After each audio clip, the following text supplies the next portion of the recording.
I'm just going to give you a brief rundown on what I plan to do. Sure. So if I get sidetracked, you can tell me where I'm supposed to be. So what I'm going to say is that at the beginning,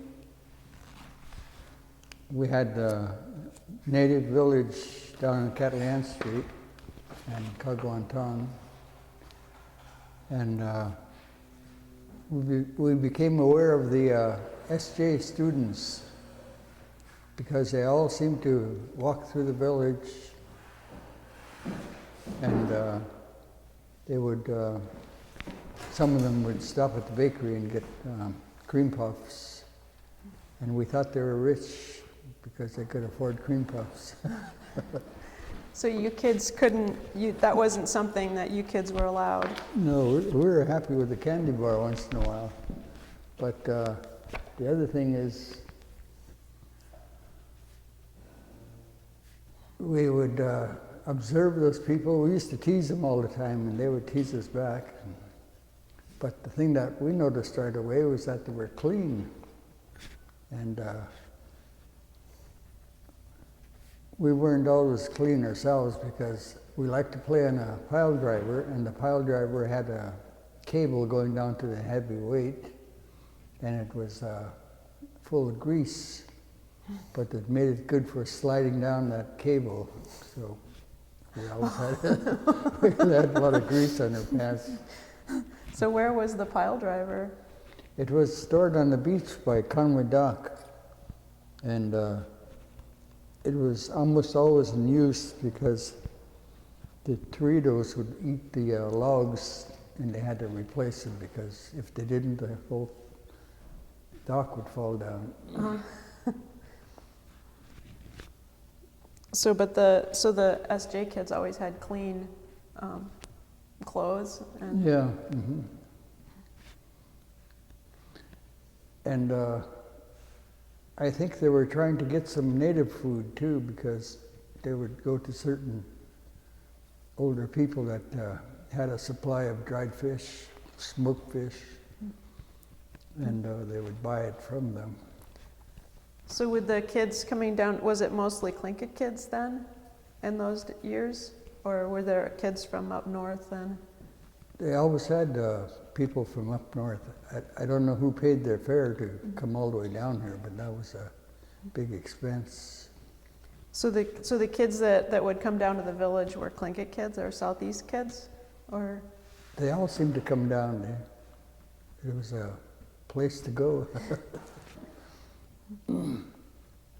Are we started yet? yeah, you bet. Yeah. Okay, I spent my first, second, third grade, fourth grade in the government school, and we were always playing on the beach. That beach was our big playground, and right behind the village there was a forested area, and it had a trail going through it, and it was similar to the Totem Park. And we would go there and play in the woods. That was our great adventure. Where did the trail go? It just went from Pyramid Cannery over to Marine Street, and went almost all the way to the end of Marine Street. Okay. And then when World War II broke out, they took over that trail and they didn't want us to be there anymore. But Okay. we still managed to sneak in and out. I guess if we could do it, the enemy could do it too. So do you remember the Brady homestead? Like his gardens and things? Do you remember any of that? We used to call it John Brady's. We would have certain play areas that we would use, and one of them was the beach. Another one was the boat shops. There was 2 boat shops in the village, and the other was to play in the park. We didn't call it a park. I forgot what we called it. But we were there all the time. As soon as we got tired of one place, we'd go to another. But what we called that one area directly up from the cannery was John Brady's. And we'd say, let's go and play in John Brady's. And we would. And it was several flat areas that they had chopped out of the brush. And he had planted maybe 5 trees going directly into the forest. And there's only about 2 left now. But they had several different, I guess there were gardens there in that area. And most people don't even know it was there, but that was the governor's property. So when you were a kid, there's nobody living there? No. Pyramid Cannery took over the one house that was up on the hill there. And they were, like I said, it was John Brady's property, and then after a while he left. But at the time we didn't know who he was, it was just a name. We used the name. So could I go back a little, like when were you born and where? 34 in Sitka, Alaska, Tagwantan Street. So you were born at home? Yeah. We used to live in a big old house, and my father was a boat builder. So your father was Andrew Hope? Yeah. And we had a little conflict there just between my generation and the Howard generation. They claimed that their father built all kinds of boats, but we were there.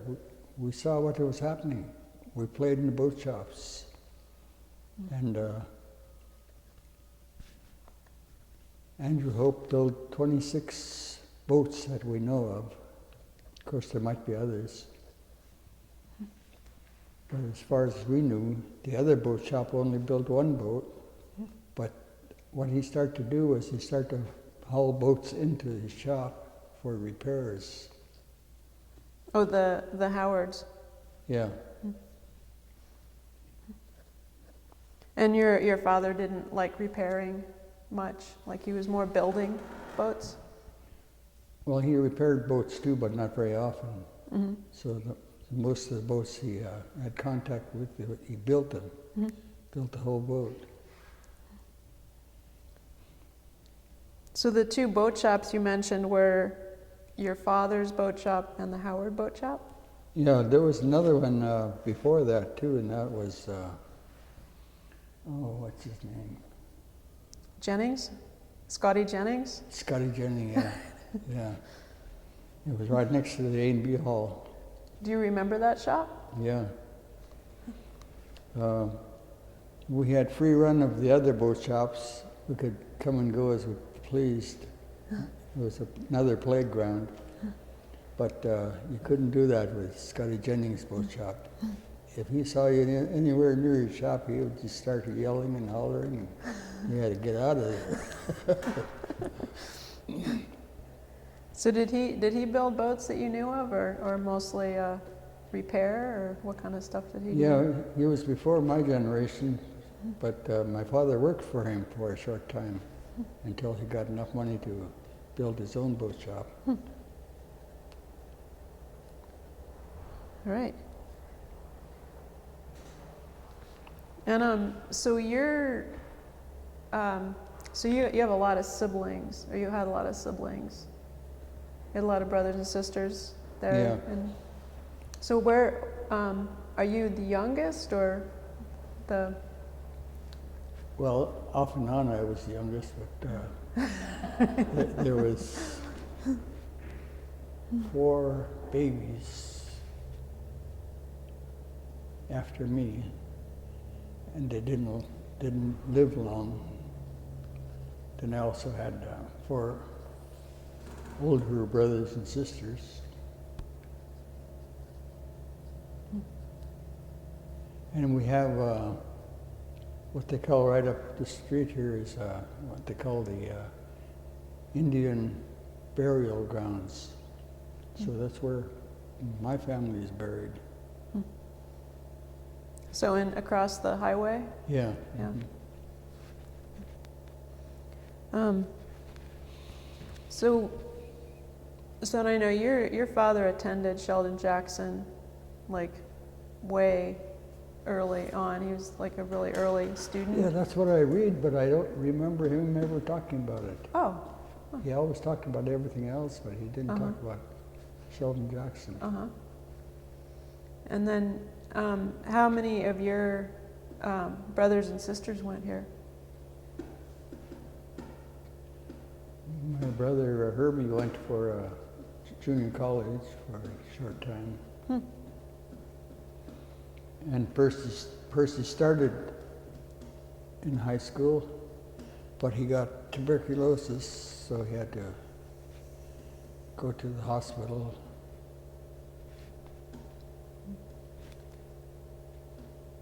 And like I say, there was babies that died too. They didn't live very long. Wow. That must have been hard on your mother. Yeah. So how did it come that you came to Sheldon Jackson? Well, I always wanted to, and I just sort of told my parents I'm going there. But we were so fascinated by the girls that would walk through the village, and we knew they had something that we didn't have, so it was just a matter of time before we would want to be going there. But the thing about it is that you had to pay a tuition fee. How much was it do you remember how much it was? The last one I remember was $125 For a year?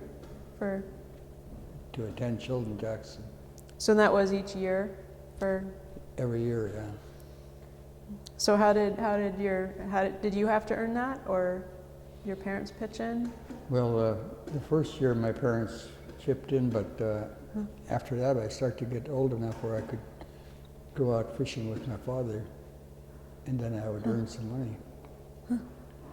And at first I didn't get a full share, but it was enough to pay my tuition.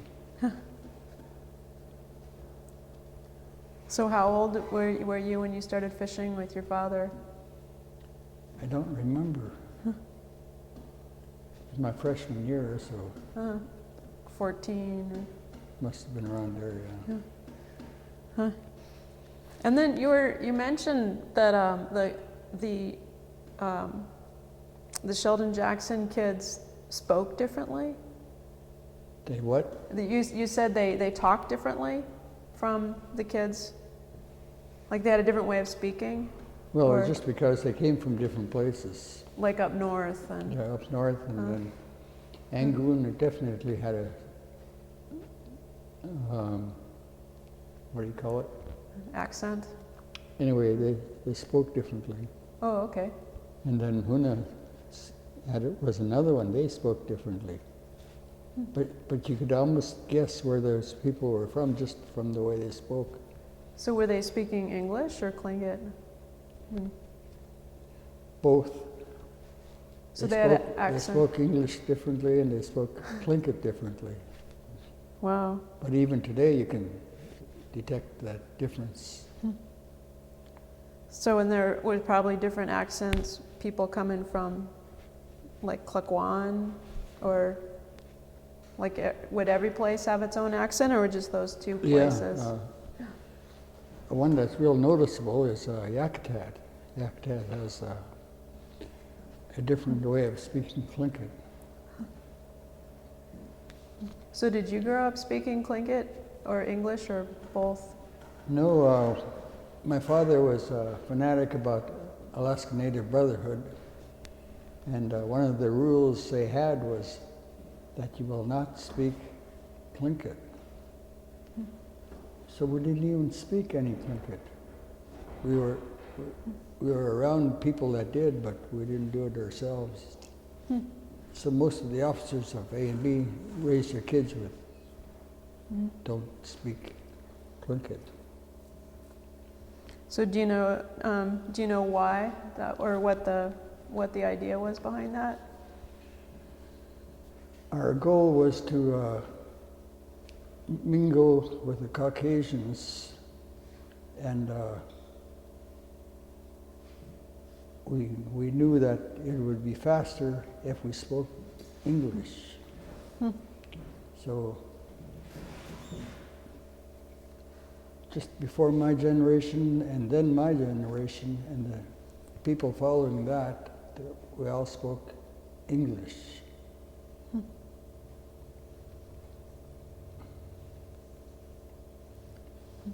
So do you feel like you missed out on something, not having the language now, or? It didn't show up for many years. We used to laugh at the kids that still spoke English, Tlingit. And yet they had the last laugh because it became fashionable to speak Tlingit again. So everybody was speaking Tlingit. Yeah. And we didn't have a clue how to even begin to speak Tlingit. Well, things change. Really, yes.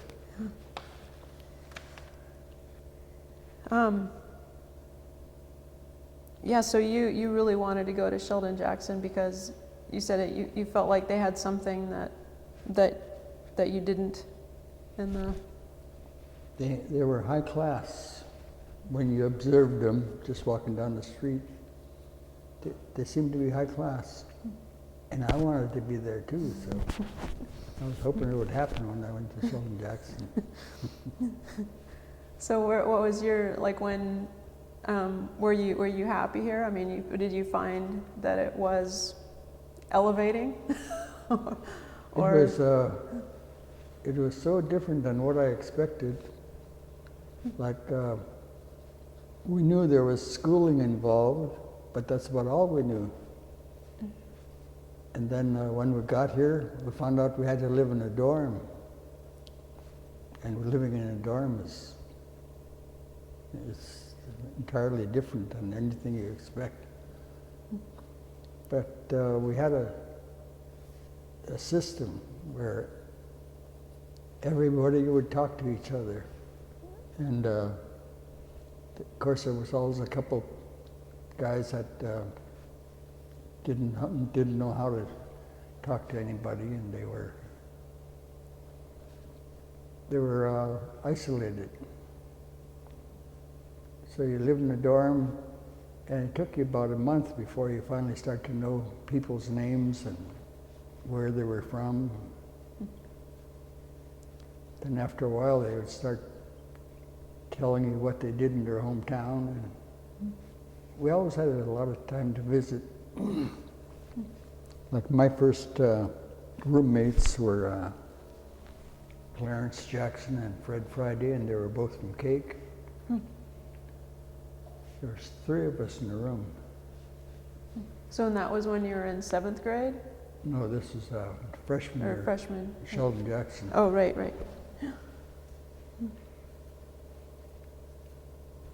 The other thing that happened to me in school, in grade school, was that we had a government school.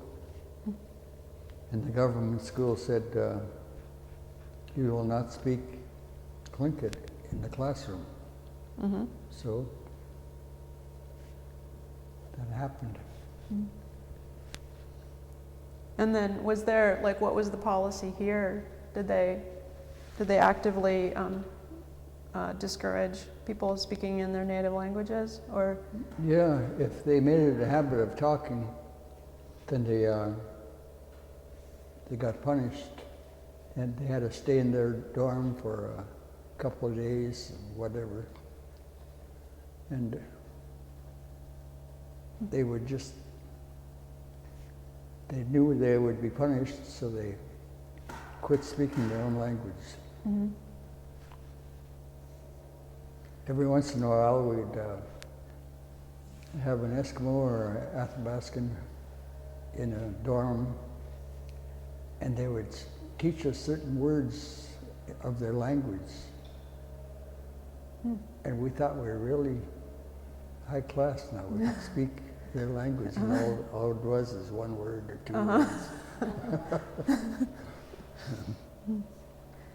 So were there some kids that never did really, make friends with the others, or? Yeah, there was always, every year there seemed to be people like that. They just did not fit in. Mm-hmm. So would they end up just going home?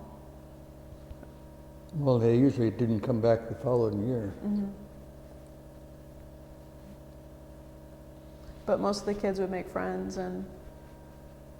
Yeah, most people knew how to communicate. Mm-hmm. So were you, how often did you go home to your home? Monday, Wednesday, and Friday.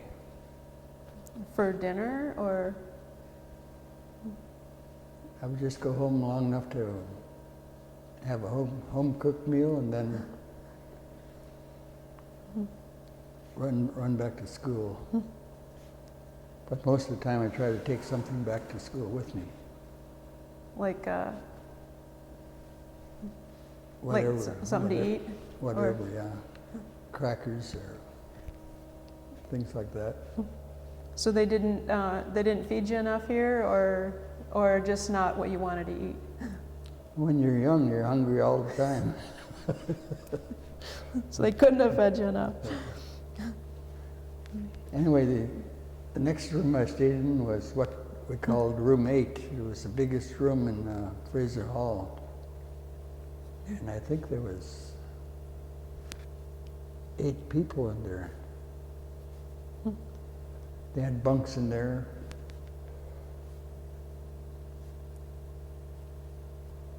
And somebody was always making noise when you're trying to sleep. Somebody would be doing something in there. It'd keep you awake. So you were only in that big room for 1 year? Yeah. Then the following year I moved to HMH.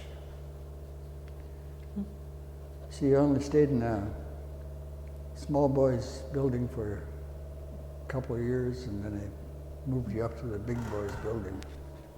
Okay.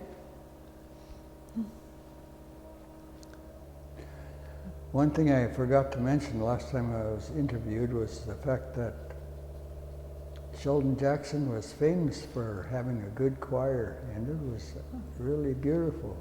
They could sing loud and clear and in harmony, whatever they wanted to do, they could sing.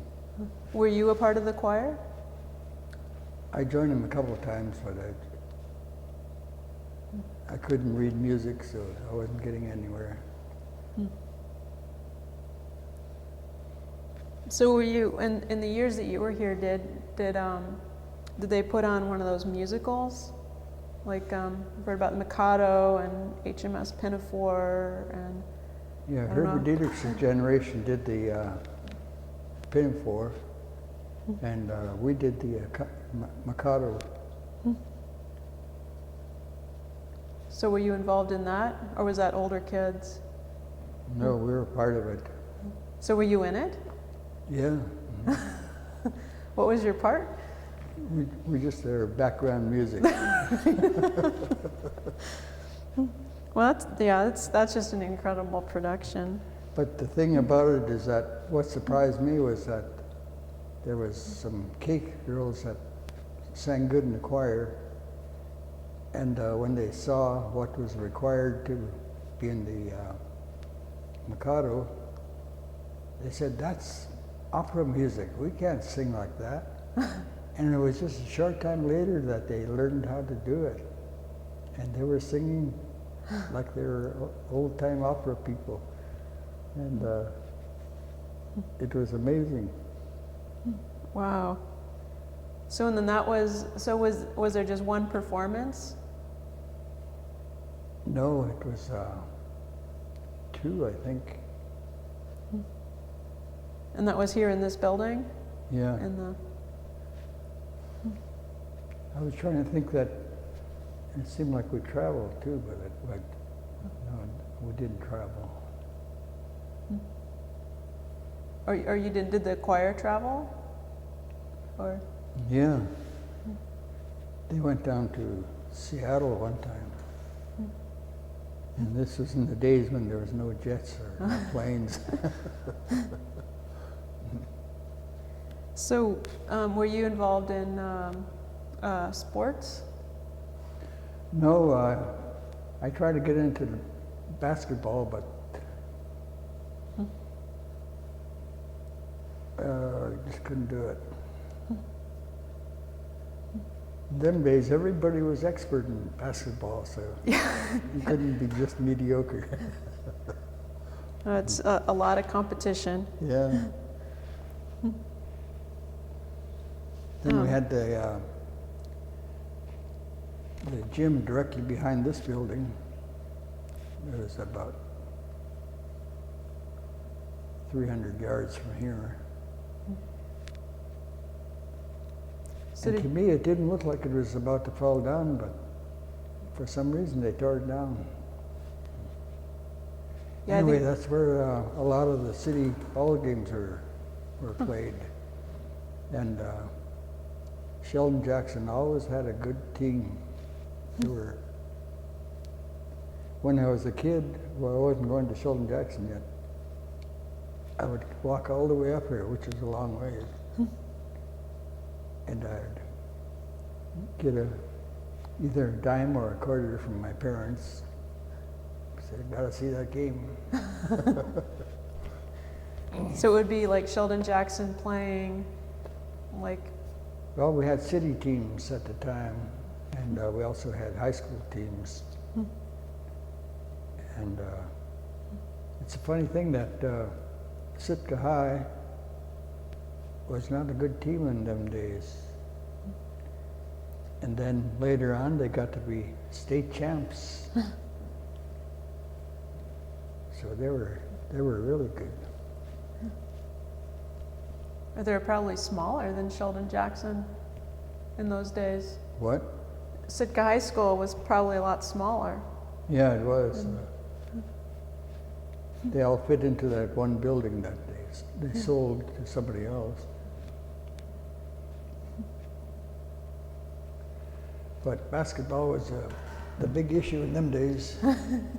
So do you remember, like, what did you think of Managcom High School? Like, I think they started in '47, and they were sort of slow when they first got going.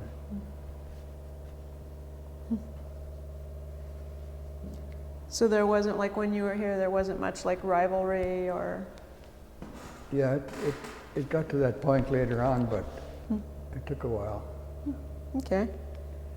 So pretty soon you had 3 high school teams that were playing each other, and it was real competition.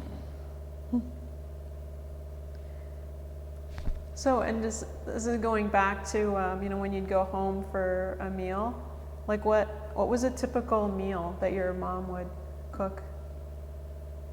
Well, they call it sisterhood stew now, but it was just corned beef stew.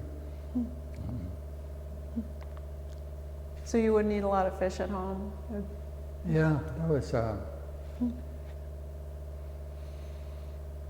main diet was fish, and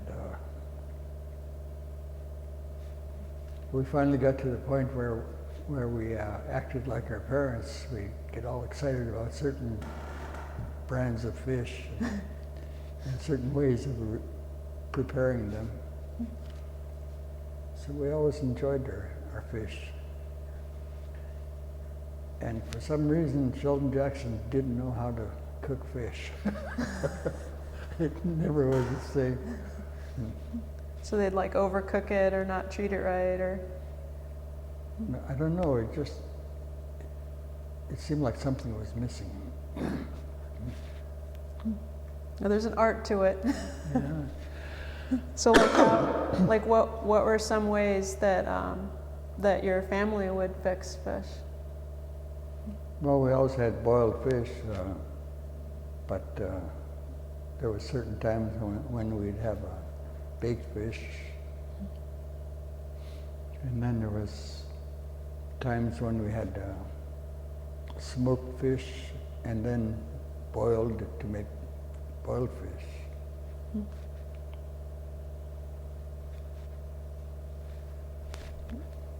So were you involved in fishing before you started going fishing with your father?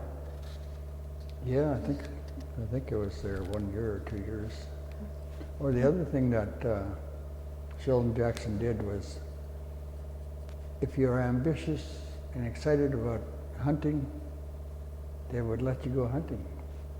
And one of the guys that did a lot of hunting was Louis Simpson.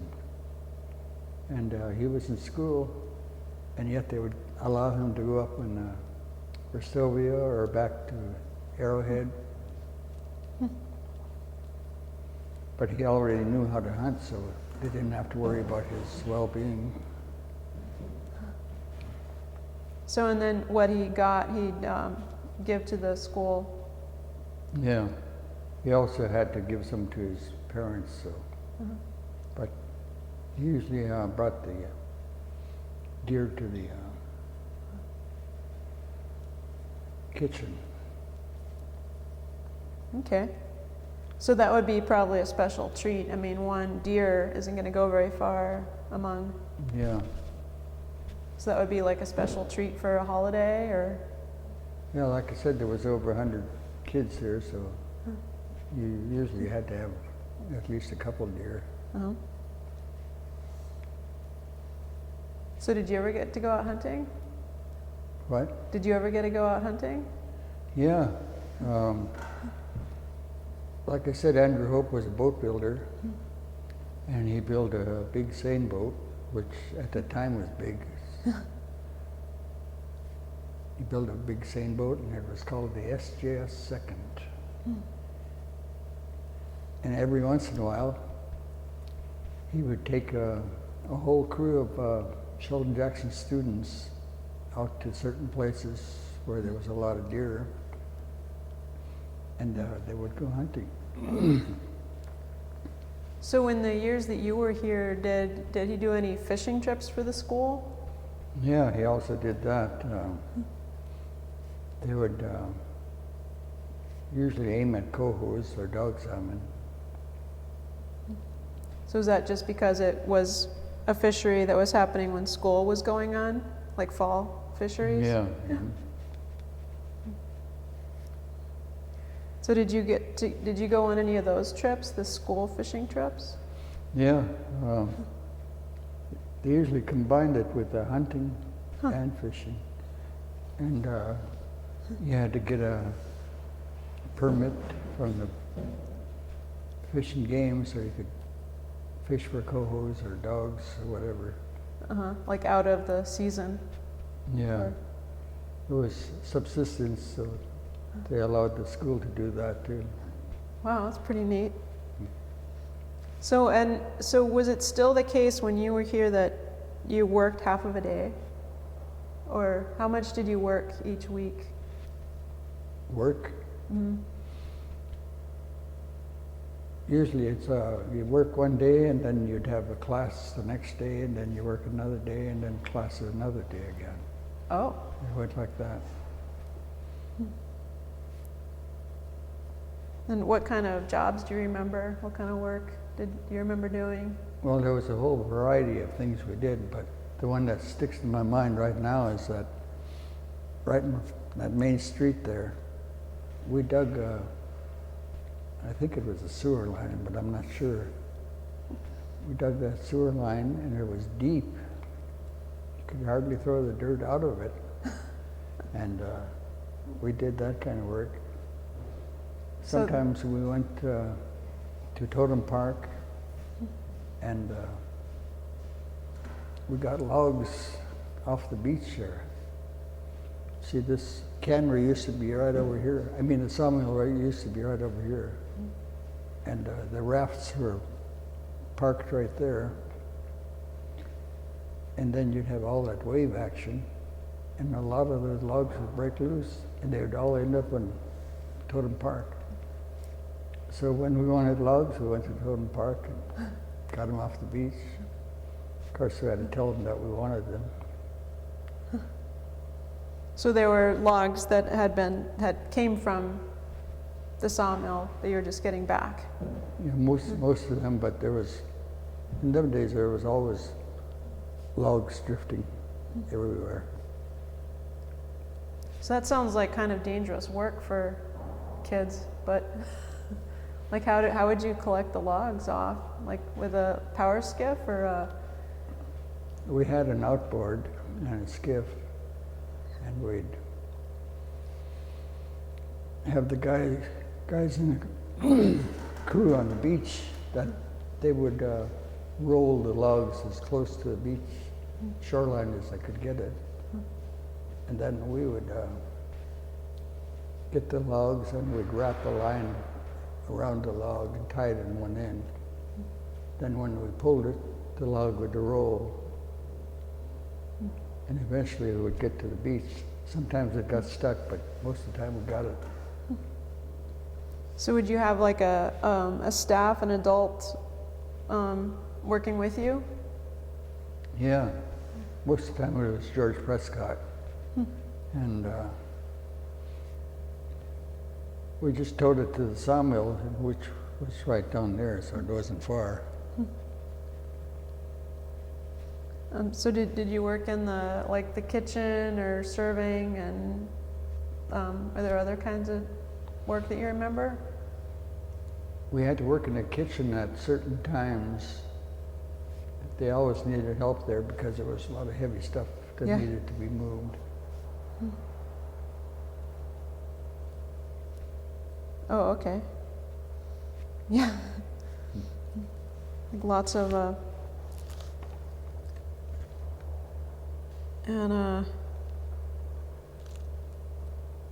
so when you were at home, did you have your own room, or did you share with? Well, we usually shared. Like I said, we had a big family, so. But the other thing there was that most of the brothers and sisters were sick, so they had to go to the hospital. Most of your brothers and sisters? Yeah, and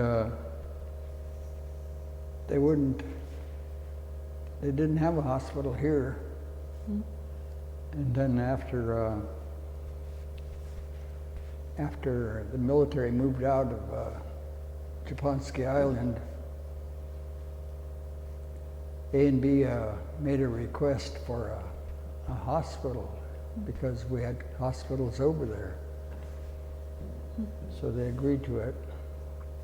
So where did your siblings go? Where did your brothers and sisters go when there was no hospital here? First they went to Juneau and they had a government hospital over there. And then shortly thereafter the Mount Edgecombe opened up and they had a TB ward on Ellis Island, which is almost where the bridge begins. So they had all those military buildings were there, so they converted it to a hospital. So was most of the illness was TB, or were there other diseases? Yeah, there was one other that was epidemic too, and I can't remember what it is. They tear the whole floor out and put a new one in. Oh yeah.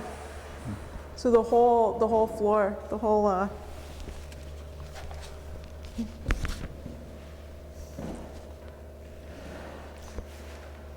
So you're saying they put in new pilings? Yeah. How do they do that? You just get a weight that weighs about 500 pounds, and then you get a cable and a tower, and you lift that weight up on the tower, then you let it loose and hit the piling with it, and it sinks into the ground, and you keep on doing that, bang, bang, bang. So they did that from outside the building? Or do they, like how do you replace pilings under a building that's already here? No, you had to replace the piling, so you had to be inside the building. And they had a tower that did all that. That fit inside the auditorium? Yeah. Oh. Otherwise, you'd still have no floor. Wow, because it,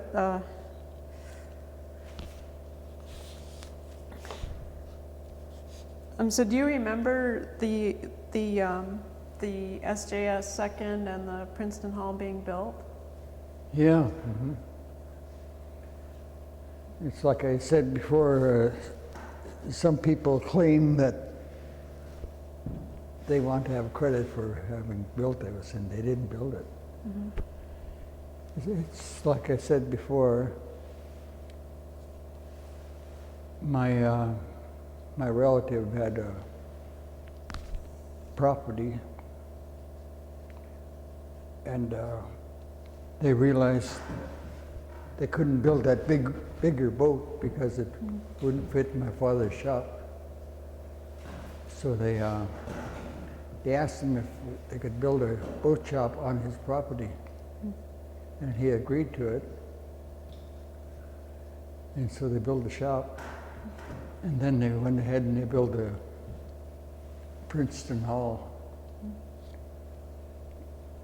And all the Sheldon Jackson students were there inside the shop when they were getting ready to launch it. And they made the shop extra high because they intended to build a cabin too, which was not usually done in them days. You usually built a hull, then you launched the boat, and then you built the cabin outside. Okay. So this time they wanted to build the whole boat in one shop. So do you remember who else was who were the other adults, the other boat builders on those two boats? Well, George Howard was one of them, but he wasn't in charge. He was just one of the carpenters, boat builders. And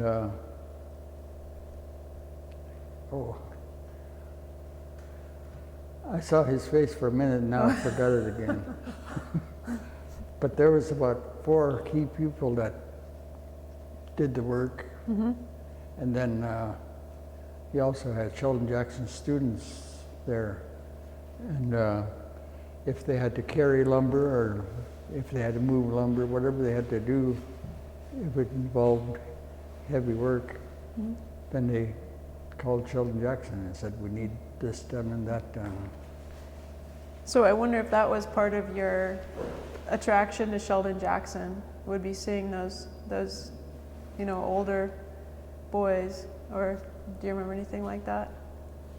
Like that seemed like something you wanted to be a part of? Well, for a while I didn't know where those kids came from, but all of a sudden there was a whole bunch of kids there. And then it finally dawned on me they came from the schools. And the SJS second, my father, Andrew, had an agreement with them. They would build it to the dimensions of a seine boat, and they would make a seine boat out of it, but they can also convert it to a passenger ship when it was needed. So that was part of the design? Yeah, so usually you moved kids in September, and then you took them back home in May.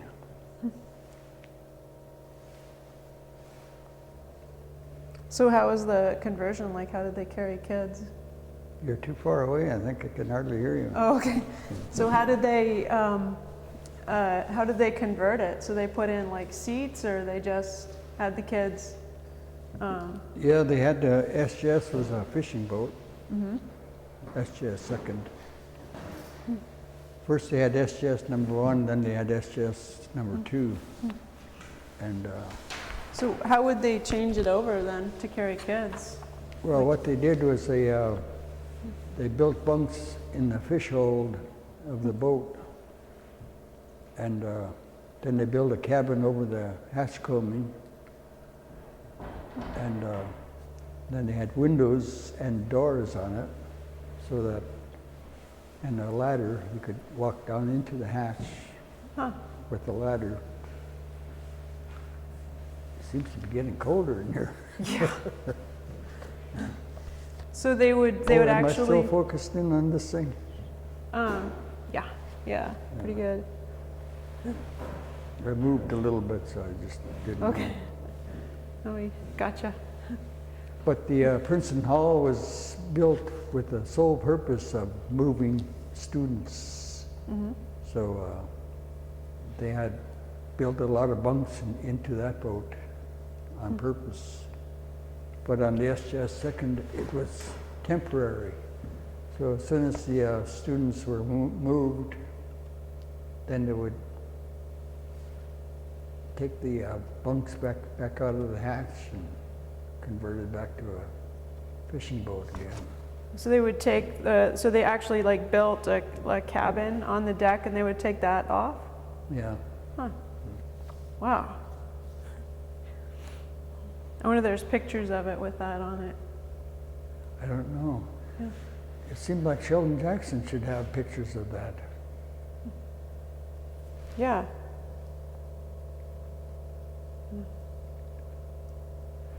But our pattern there, I went with him several times.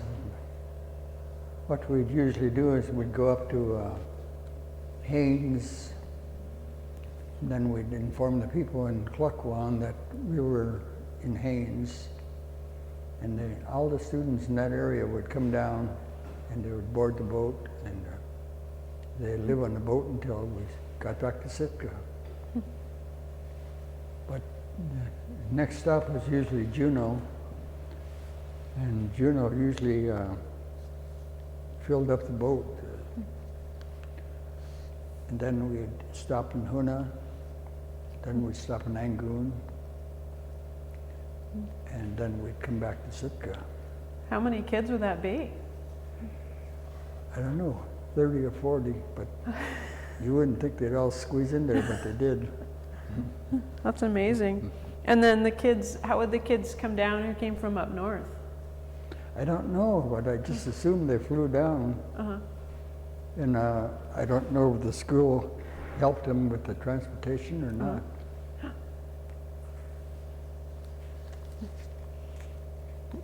And then, so how did you feel any kind of connection to the cottages? Or was that? That was another generation. Most of that happened before I got around here. Mm-hmm. I think what their policy was back then is that if they had exceptional students, they would build a house for them in that area, and they would get to keep it, and they stayed there.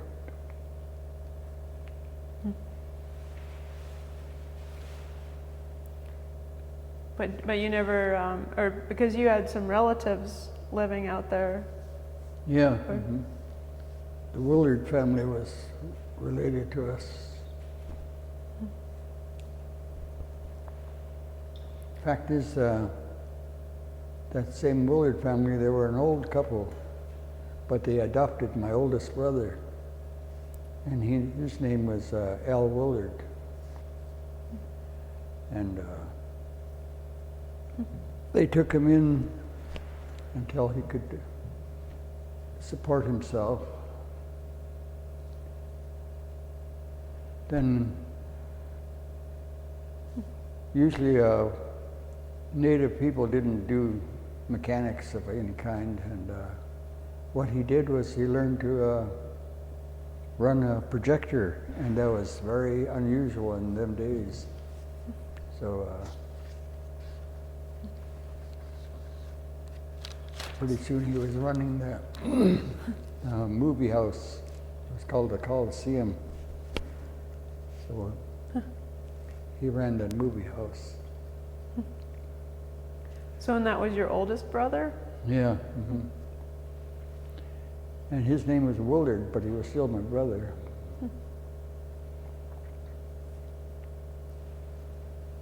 It's funny too, at that time there was prejudice. And when you went to the movie, Indians had to sit on one side and whites were on the other side. So that was enforced, or was that just a custom? Or They just told you, if you're an Indian, you sit over there. If you're white, you sit over there. They told you right away. And what puzzled me was that they had a native running the projector.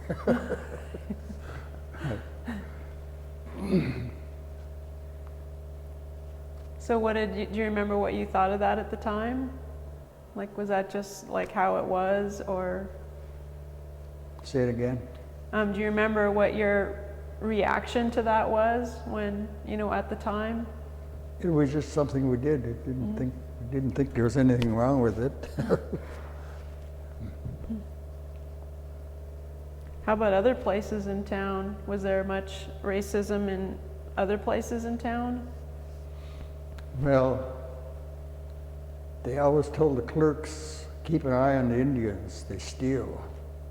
So every time you went into a store, there's a clerk following you around. Yeah, that can't have felt very good.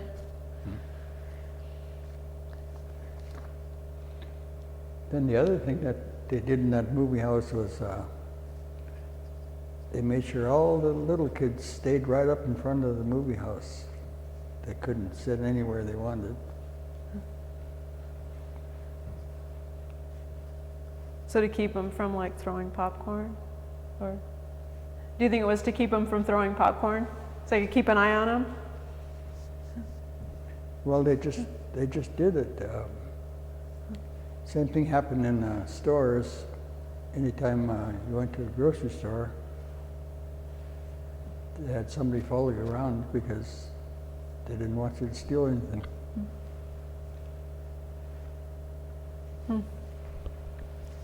This has nothing to do with anything, but in the 40s, there was all kinds of booms happening in Sitka.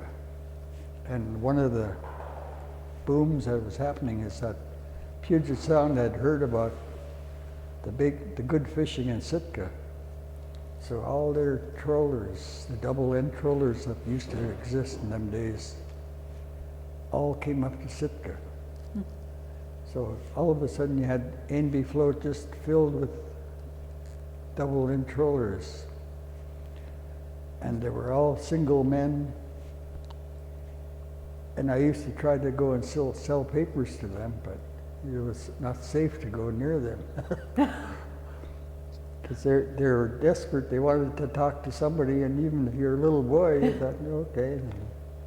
But it was scary. After a while, you said no. So why was it scary? They were all drunk men. Oh. They're all drunk men. Anyway, that fishing fleet was here,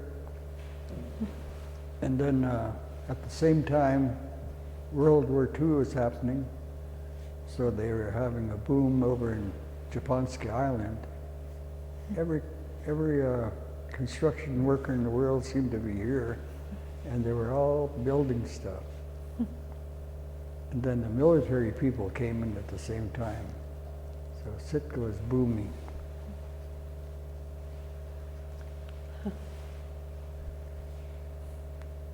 So you remember that being like pretty exciting or a little bit frightening, or? Yeah, it was exciting, and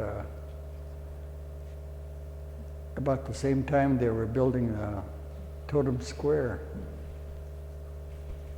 And what they did there was they built a wall, and then they built an X inside the wall.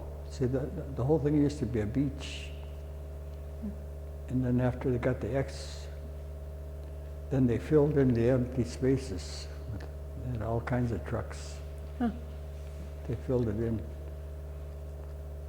But that beach used to go all the way to the front of the wall there in Pioneer Home. That used to be all beach. Oh, okay. Yeah, it's hard to imagine how that was. And so you went 4 years here, Yeah. Mm-hmm. and do you feel like you got a pretty good education? Yeah, actually 5 years. I went to junior college for 1 year, and my main subject was archaeology. And I've enjoyed it over the years. Anytime I go somewhere, I look at the nearest river and see if that river's been here before. And it looks like the Indian River has been all over Sitka. And you just look at the gravel and the landscape, and you can see that river's been moving around. And I tried to tell that to certain people, but they don't believe it.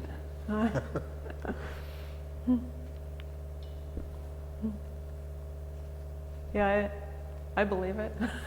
Right. Yeah. 'Cause all you have to I do think is- it used to go where my house is. It's all these it's river rocks. Yeah. You know, it's not beach. There's no shells, but it's, all rounded rocks. Yeah, that's what I see. Yeah. You look at the beach here. That came from a river. It didn't come from somewhere else. Yeah. So who were the teachers who were teaching? Well, we had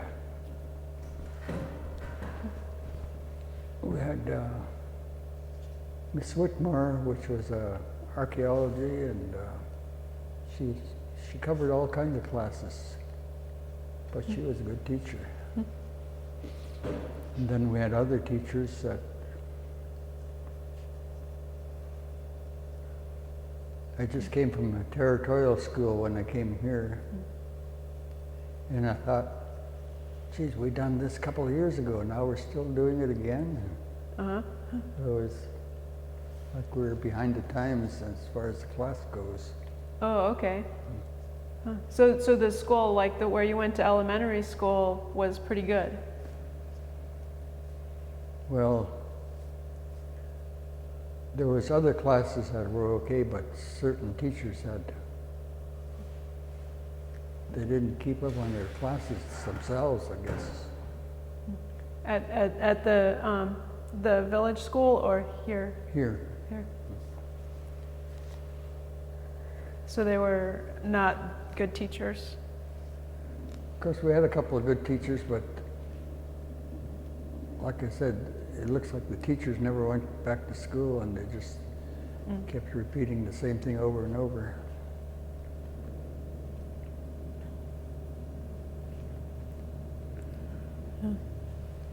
But Gladys Whitmore did, Miss Whitmore did keep up with Yeah, her she subject. did. She was interested in everything she ever looked at. She just wanted to know more. So you think that's what made her a good teacher? Was that she was so knowledgeable and interested in things? Well, when you're around somebody that you just can tell how intelligent they are because they talk about everything. Is my water jug around there somewhere? Oh, sure. Yeah. Yeah. Oh, right there. Yeah. Yeah, and I don't want to keep you longer than, we don't want to wear you out. Well, I have another appointment at 2, so. Oh, yeah, we gotta, it's like 10 to noon. Yeah. So, yeah, there's plenty of time for that, but I don't know how you're feeling. Well, last time I talked, I I wanted to emphasize our singing. Sheldon Jackson was great singers. And what they did was on Christmas, they'd sing Christmas carols all over town. And people would request that they come by and sing to their house. And that was great. All right. And you just look forward to hearing Sheldon Jackson Choir sing because they were good. And then I want to emphasize again basketball. Sheldon Jackson always had a good team. So is that something that brought the school together? Well, it brought the whole town together because they used to play the Sitka teams, and then the other high schools started to get better. So everything was happening. Wow, that's neat. So did you fish quite a bit with your dad? Yeah, that's what we did every year. We went out fishing. So did you end up fishing for a career, or or I guess that was the other thing too, is like what kind of a career did you end up pursuing? Or what kind of work did you end up doing after Sheldon Jackson? Well, in Sheldon Jackson, I worked in a powerhouse for a short time. See, they would assign you every 3 days. You'd be assigned to work in the powerhouse, and all you did was you kept the powerhouse going. It created the heat for the whole school, and you had to be careful because if you had too much steam pressure somewhere, it could blow up. Anyway, that helped me in the long run because what happened is they built the pulp mill here. And when the pulp mill was built, I worked in there, and they just, at the beginning, they just stuck you any place, wherever they needed help, that's where they put you. Anyway, they put me in the powerhouse, no, not in the powerhouse, but in digesters. And what we did was we cooked the wood after it was chipped up into small pieces. And we cooked it in 6 digesters. And then later on, there was 8 digesters. By that time, I was in there. And I enjoyed it because there was always something happening. And you had to be careful because things could blow up. So you feel like, do you feel like Sheldon Jackson helped you to get that job and to? Yeah, like I said, they had powerhouse here, so I knew something about pressure. And so do you think your classes helped too, like Miss Whitmore, or? Yeah, I also worked in the Forest Service, and one time we walked from Square Cove, which is on Admiralty Island, and we took a boat over to Huna and False Bay, and we walked across from Huna. We went up to the head of the bay, and we walked across to Tenakee Inlet, and then we walked across from Tenakee Village. We walked across to Chatham Cannery, and that's a long walk. But we enjoyed it because that was something we do naturally anyway. So was that where you like surveying for timber or what? It's a long ways. I never did ask our boss what we were doing, but it looks like we were surveying to find out if it was possible to make a trail for that whole area. Wow. Like a recreation trail or something for logging? No, for tourists. Okay. But the part I enjoyed about that whole trip was when we went from Tenakee Inlet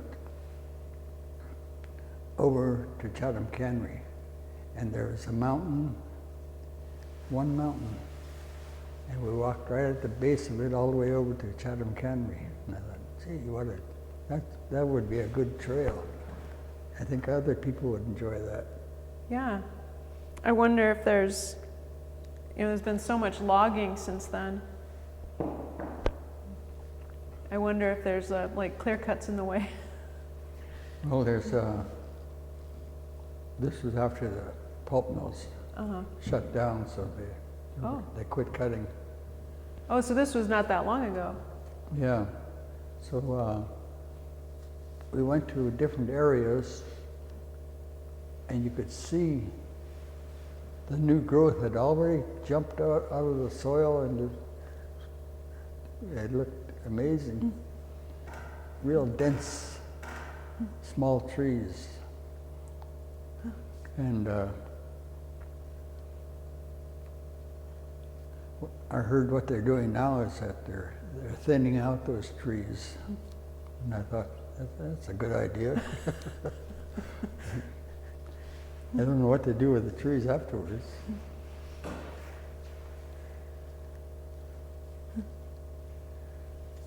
So basically what I've been trying to tell you is that around 1950 I went to Sheldon Jackson, freshman year, sophomore year, junior year, senior year, and then 1 year junior college. But Sheldon Jackson's been good to me. I learned a lot of things that I would never have learned if I went somewhere else. Like the practical skills? Well, that too, but I think the main thing I enjoyed was meeting all these different people from different areas, and you learn to communicate. After we've been here a while, we weren't afraid of people anymore. We just talked to everybody.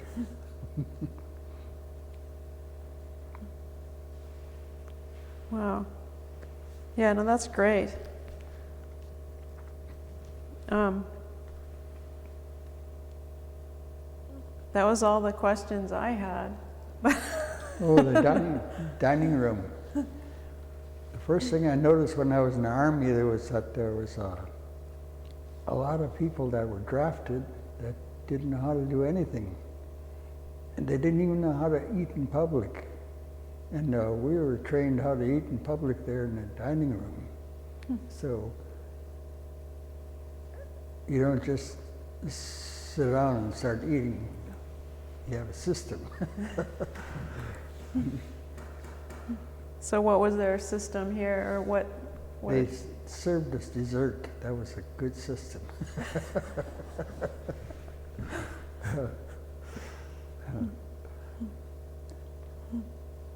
No, they had a system. They pray before every meal, and then you had to have a good posture while you're sitting at the dining room table. All these things were happening.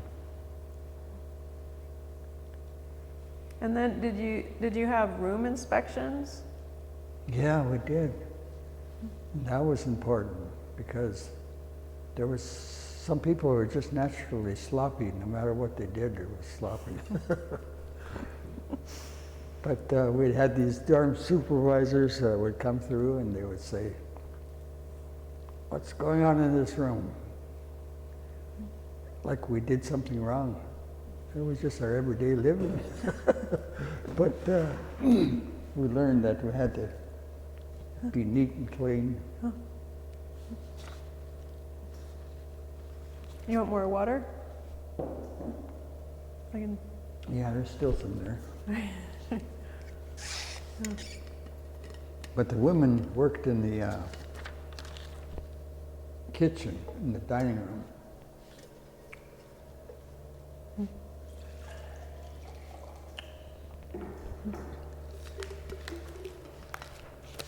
And then they had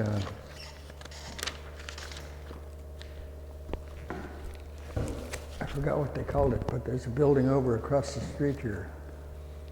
Oh, the practice house, Hawk House. Practice house, yeah. Yeah. But the women learned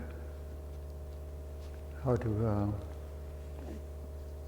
take care of a house and how to take care of a dining room.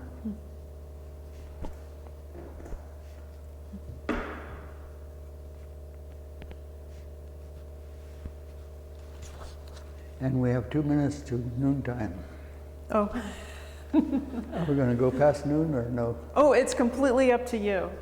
Yeah. I mean, if you're cold and hungry, you know. No, So, what I was wondering is, did we cover everything? And I think we did. everything I could think of. And in them days, there was no driving. Sitka was a small town. There was hardly any cars. Nowadays, we have parking lots. And I never thought I'd see the day.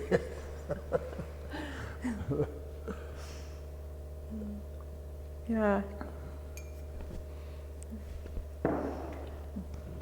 But driving was not part of the curriculum. You're on your own there, huh? Yeah, you had to do that yourself. Yeah. Up there, it's officially noon. Can you think of anything we forgot? Did you talk about Sage and the student who built a boat? Oh yeah, could cover that. Oh, the rowboats? Did you take classes from Peter Simpson, or was he gone by No, then? he was gone by then. Although he used to come to my parents' house and visit, he just loved to talk. He was always talking. Anyway, what we had in the Sage building was there was a welding shop there, although I don't remember them doing any welding, but that's what they called it. And then they had a carpenter shop. And we had people that built different things, furniture and whatever. Was there still a print shop then? Yeah, I think there was, yeah. Seemed like they had a paper out once a month or something like that. So was that the Verstovian? What? The Verstovian? Was that the Verstovian, newspaper yeah, when you were yeah. here? But all they did, losing my voice. Sorry. They just covered what students were doing and who was traveling and things like that. Fred, how did you find Margaret, your wife? Well, first of all, I got divorced, and then I thought, I don't need anybody. And then Margaret came along, and I said, I need somebody.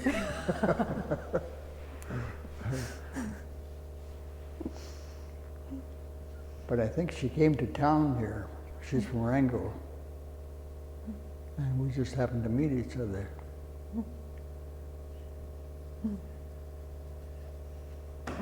Wow. And it's amazing how much we communicate, because, you know, a lot of people don't know how to talk and they don't know what to say. But she's good at it. She knows, she covers many subjects. And she's skilled too. She knows all kinds of different things to do. She's... Well, the other thing I do is I do drawing and painting. And of course, everybody else condemned me for painting the same things over and over, but that's what I like. I like boats, and boats in every angle. So you paint pictures of boats Yeah, in watercolor or acrylic? acrylic, yeah. Wow. And, Do you ever show them, like on an art show? yeah, every once in a while I display whatever I did in the A&B hall. And when we had that A&B convention, I had 3 paintings that I did on display there. And then I carved a couple of, what I did was I carved hand trollers.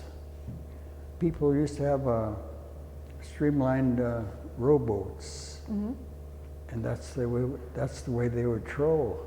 They would troll for king salmon with them. And there were so many of them that were good. And like I mentioned last time too, is you look at hand trollers, you never see them drunk.